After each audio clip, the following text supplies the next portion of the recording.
Assalamualaikum warahmatullahi wabarakatuh. Nama saya Fitri Misbah dari kelas 12 MIPA 3 akan menceritakan novel yang berjudul Tenggelamnya Kapal Van der Wijk yang ditulis oleh Buya Hamka. Zainuddin adalah seorang keturunan Minang Makassar. Dan Minang ia dapat dari ayahnya, sedangkan ibunya adalah seorang Bugis. Setelah kedua orang tuanya meninggal, Zainuddin berniat mengunjungi bapaknya.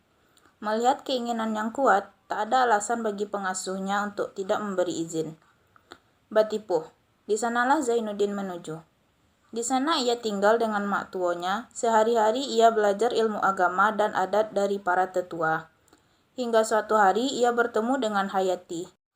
Zainuddin bukan orang Minang, ia tidak bersuku dan berbangsa. Meskipun ayahnya orang pribumi asli, tapi suku tidak diwariskan oleh ayah, sehingga ia sifatnya hanya menumpang. Tidak ada mama dan penghulu yang mengakuinya sebagai kemenakan. Ini menjadi alasan cintanya kandas dan tidak direstui keluarga Hayati. Dukanya semakin dalam melihat Hayati ikhlas dinikahkan dengan orang lain Minangkabau asli. Menjadi-jadilah sakitnya bagai orang yang gila. Hingga setelah 2 bulan, ia bertekad melupakan cintanya dan merantau ke tanah Jawa.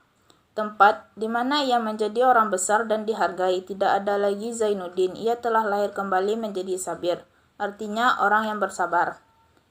Singkat cerita, suami Hayati bangkrut akibat kebiasaannya berjudi, main perempuan hingga dengan tidak tahu malu menggantungkan hidupnya kepada orang yang telah ia patahkan hatinya selama ini.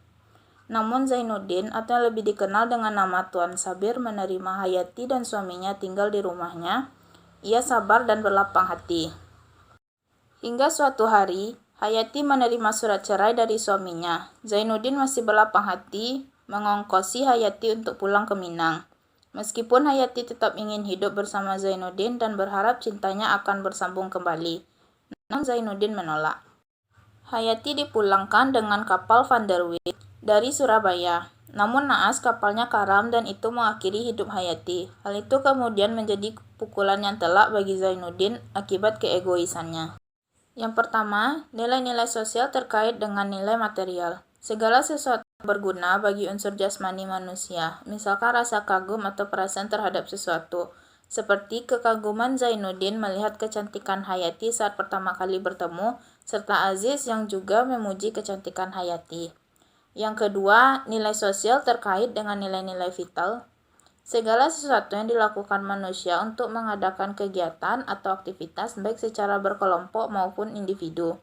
Seperti terdapat beberapa adegan yang memperlihatkan aktivitas seperti berternak, musyawarah di rumah gadang, pacuan kuda yang menjadi acara tahunan masyarakat maupun mengaji di surau.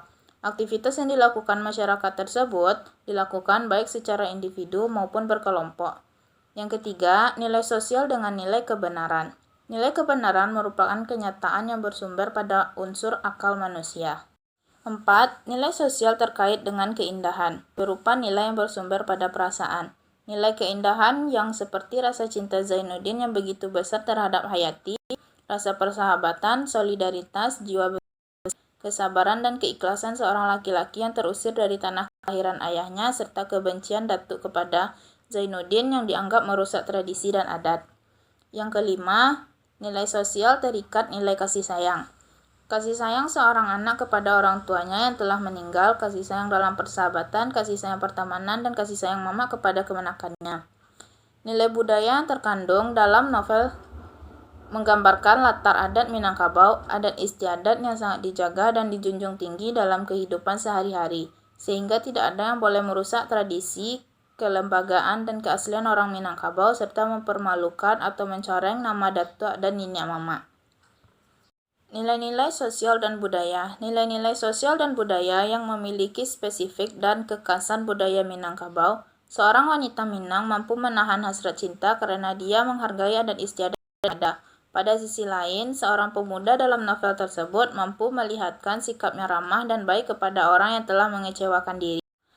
Melalui kisah roman ini, ingin mengkritik sistem pernikahan di Minang masa itu yang mendiskriminasi orang bukan Minang untuk menikahi anak gadisnya. Orang yang tak bersuku Minang dianggap tidak berbangsa, tidak paham akan adat Minang, sehingga dianggap sebagai sebuah aib.